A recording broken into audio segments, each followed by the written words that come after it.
Hello and welcome to the Amateur Austenite. My name is Frances Duncan. I am an author and the founder of the Jane Austen Society of New Zealand. My co-host is my friend Sian. Good afternoon. And today we were discussing Mansfield Park as a whole, looking at our insights as we read the book this time through. So there are three main things that I thought, three main characters actually. None of them are main characters, but three characters in particular who we had different reactions to than we'd had in the past and had quite an impact in this reading. Sir Thomas, Susan, and Mr Crawford. And I'd add another two, Julia and Mr Yates. We may as well start with the elephant in the room and Mr Crawford. Oh, Mr Crawford seduced us both. He did, rather. We kept going, it's such a shame, he had so much potential, which I think shows that he's really well written, that even though we can see inside his deviousness, his intentions are not good. He plans to steal a hole from Fanny Price's heart, yet we still want him to be good, and we still kind of want him to win. I think the difference with Henry Crawford is that while his intentions aren't good, he isn't deliberately setting out to hurt people. He's not mean. He's not malicious or vindictive. He's selfish. He's selfish. He's egotistical. Perhaps maybe because he's never felt any deeply, so therefore he couldn't understand the impact. How they felt. Yeah, because that was the issue with Maria. I would say he completely underestimated. He expected her to get over him. Basically said, even though it's me, I don't think I'm that great. She'll be fine. Yes. And expected her to understand the game. Because to him, it was all a game. He wanted to collect all the pretty girls. And Mary says something about that, basically, when he's at Mansfield. You know, you got her cousins, be happy with the cousins, and he almost is like, but I want the matching set. Why can't I have Fanny as well? Yes, all three of them, yes. I'll just put them in my pocket and take them away. I have read, it was a teen book that was based on Mansfield Park, and she did end up going with the Mr Crawford character. And when you compare his treatment of Fanny, just of Fanny, if we don't look at the Maria thing, his treatment of Fanny compared to Edmund doesn't come off looking too hot. He spends a lot of the book neglecting her. I think what I like about this book particularly is I don't believe there's actually any caricatures, but there are characters. Well, they're very human, aren't they? And they all have faults. So at the beginning of the book, it's quite clear that Edmund thinks of Fanny as his sister. And as a sister that he's always been able to talk to, has looked up to him, with whom he's always felt open. He's never seen her attraction for him. He's only ever seen it as she loves him like a sister. So perhaps him pulling away from her a little bit is almost a natural thing that men do when they find a wife. They pull away a little from their family as they form their own family. Absolutely. Now, you could regard him as being obtuse. That is what he's like. And I think particularly because, unlike Tom, he's not a man of the world. He's been studying. And he's been studying for his ordination.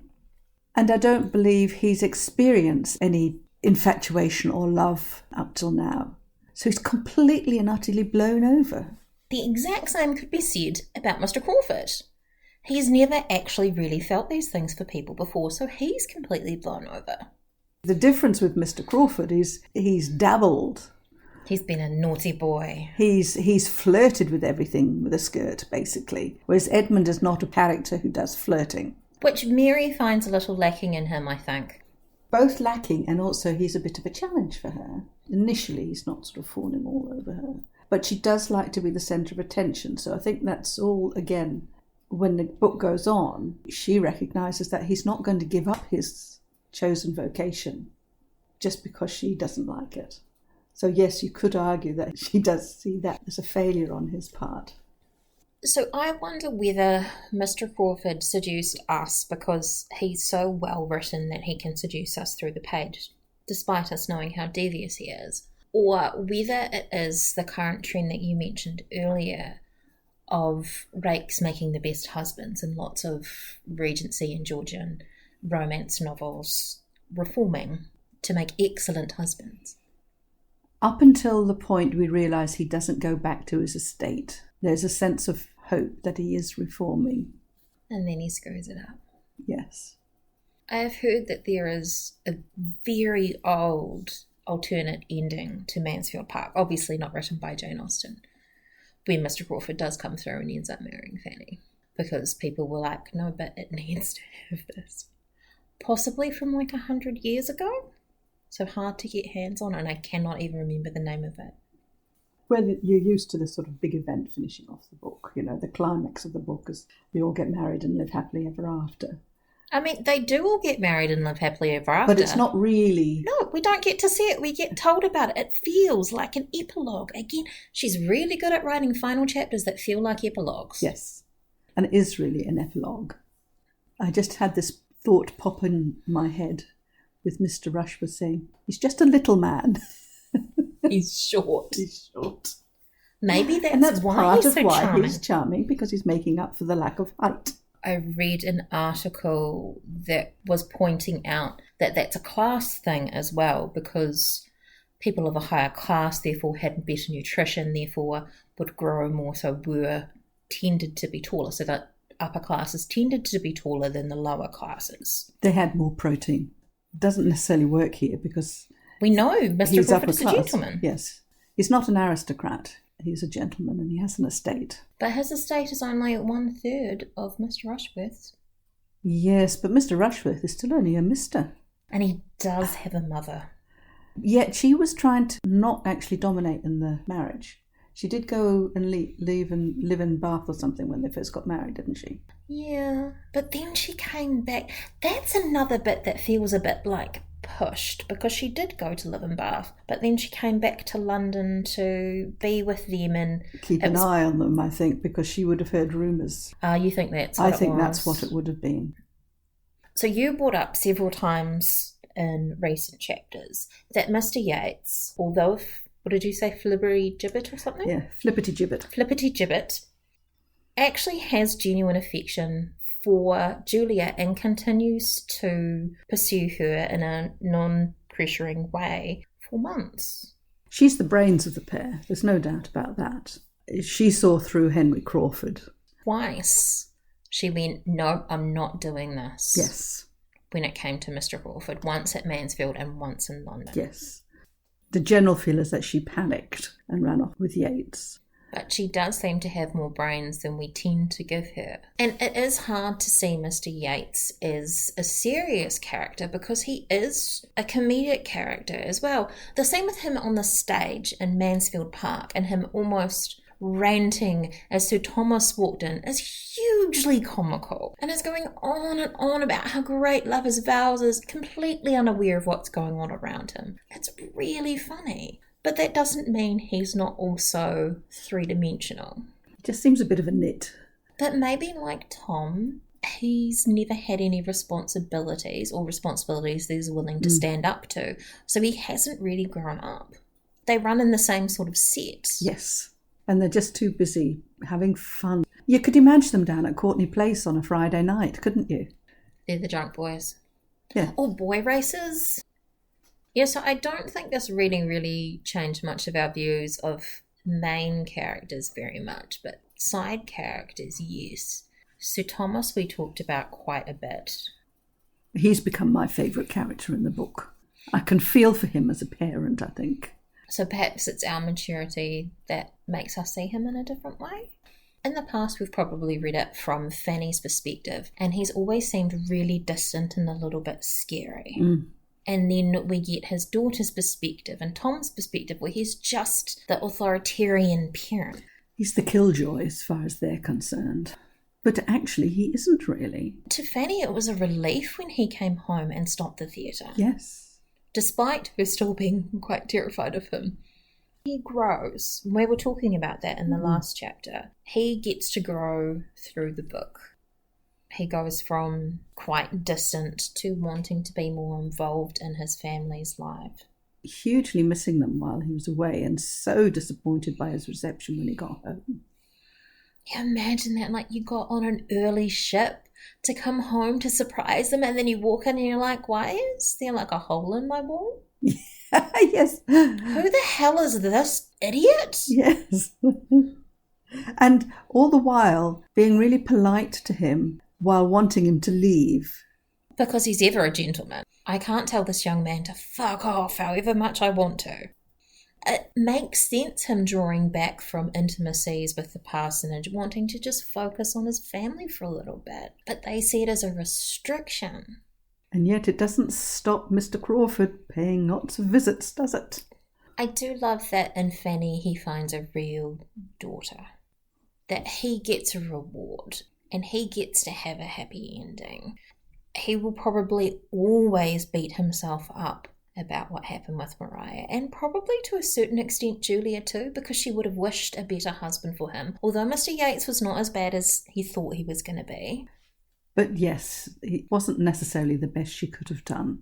Tom turned out to be better than he was possibly originally going to be, and he was always proud of Edmund, but now he gets to be proud of Fanny too. Perhaps Fanny has replaced Mariah as his daughter?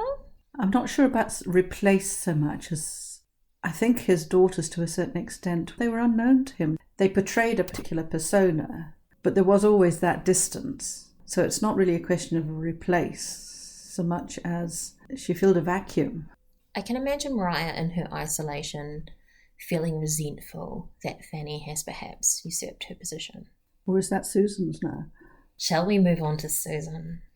I think I commented when we were reading the book that it had always felt weird to me that Susan was introduced towards the end, that Fanny had never spoken about her before or written letters to her, but she becomes quite important, but only really still in the background. We do get to know Susan quite well, but we're told about her rather than learning about her ourselves. There's a lot of description about where she is in the family and the role she has taken, her frustration with the family role. She's immediately seen as a more assertive character than Fanny. Which in her household in Portsmouth makes her a nag, but when she comes to Mansfield it makes her an asset. I don't feel like we get to know her personally. Fanny, I think, kind of ignores her a bit too, even when she's right in front of her. She does eventually learn to care for her and she starts reading books with her, but then she gets distracted by Mr. Crawford and what's going on at Mansfield and then turns back to Susan. And it's made very clear that she turns back to Susan, which makes it sound like she has been neglecting her. Is that fair? I remember the age difference for starters. About 5 years? Yeah, and Fanny was never a really open character. So she wouldn't be able to say anything about Edmund or how she feels about Edmund or even how she feels about Henry Crawford. A lot of the distance, I think, is because there's things that she just can't say. So it's not like she's going to be having a sisterly chat, which you often have when you've got two sisters who are about the same age.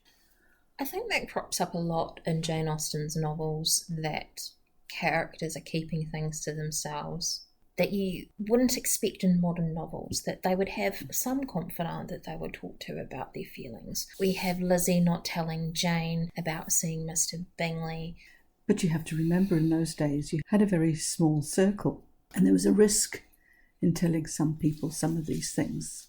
Also because you couldn't get away from them. You couldn't move away from your society. You could wish you hadn't said anything, but you were still going to be sitting down to dinner with them. Yeah, you can't really shit-talk someone when they're in the next room. And also was not a culture that encouraged people to bare their souls. In fact, often people who seemed to bare their souls could be ridiculed. There are some who would say that English society is still a bit that way. Which is interesting when you look at some of the crap on television. Terrible, terrible dating program where they choose based on the naked body. Naked attraction. Naked attraction, yes. It's lovely that Susan gets a happy ending too. And we can see her being built up to be a character who will fit in really well at Mansfield, which I never noticed before. And I think this is really important because with the departure of Mrs. Norris and Fanny going to be going off and living with Edmund, there needs to be somebody who's going to be in charge, keep Lady Bertram on track, keep the servants on track and ensure that Sir Thomas is looked after. It's almost a dream come true for Susan. I imagine it absolutely is. You say that she never wrote. Fanny would have written to her mother, but never got many replies. I would never say that Fanny didn't try to keep the contact, but there's only so much you can do when it's one way. And she didn't know Susan. And I guess it's really different because William was away from his family, so he would want contact, whereas Susan and the rest of the family were still with their family. So to them it wasn't important because they had their family. And they didn't really know Fanny, whereas William and Fanny were always very close. Mm. They were of an age. So if there's 5 years difference, Susan would have been 4 when Fanny left. And she wouldn't have any real memories of Fanny at all. And certainly not old enough to write letters. No. And Mrs. Price would never have made the effort. Basically, it was out of sight, out of mind as far as Mrs. Price was concerned. It reminds me of Persuasion and Captain Wentworth and how he got Dick Musgrove to write letters home, yes, even when he wasn't asking for money. You got the impression that it was a requirement that he write home. Because when he wasn't with Captain Wentworth, they only got letters asking for money. Yeah, so I think the relationship with Fanny and Susan would have taken time to build. She was still suffering a bit of shock when she first arrived. The noise got to her, the permanent arguments, until she solved that with her own knife for Betsy, who basically I would have clipped round the ears really quickly. It's a precocious child. Yes. Quite painful living in that household, and you'd do almost anything to get out of it. Mm.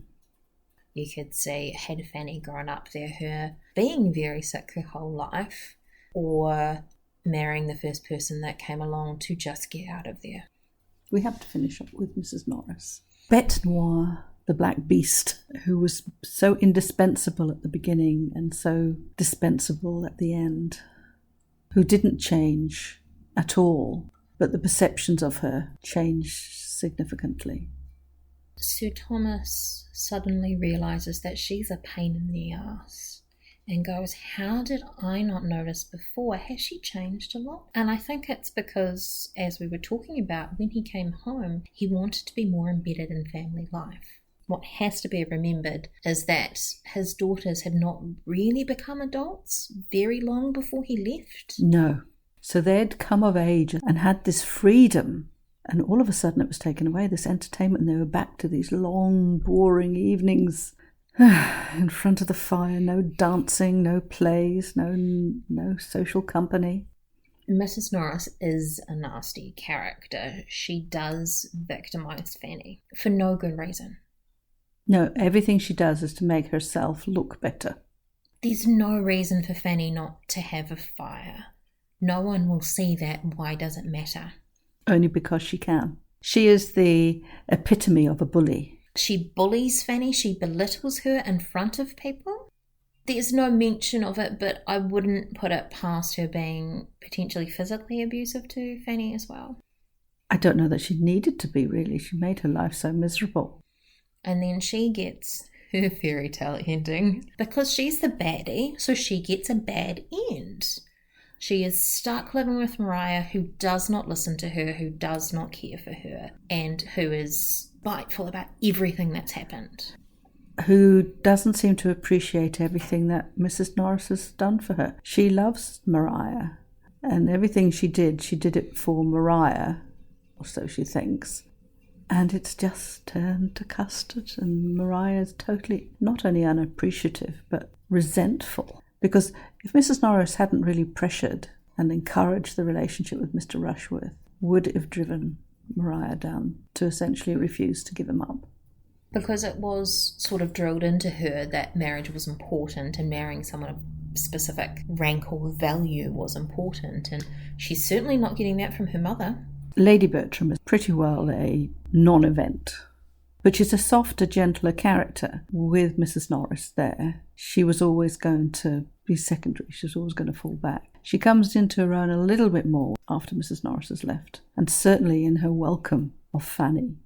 I always thought it was a little disloyal of her to turn her affection so completely to Susan. And so much so that Jane Austen says that Susan was probably the favourite. But I think it took time. Epilogue chapter doesn't necessarily suggest it was in... That's a good point. It's just that it is only one chapter. But I would suggest it would still be within a couple of years before that would happen, because there's no way Fanny was going to be marrying Edmund immediately. And Susan was lively, and so she was probably quite entertaining for Lady Bertram. And she'd have that wonder about her. And capable, very capable. I can see why, and I can certainly see why some books would suggest that she goes on to marry Tom. Because she's got her place. Because, of course, once Sir Thomas dies, and or Lady Bertram, where is the place for Susan anymore? Presumably she would go and live with Edmund and Fanny. Oh, she'd be welcome there if that was the case. Although hopefully they don't have a lot of children, so therefore there is room for Susan.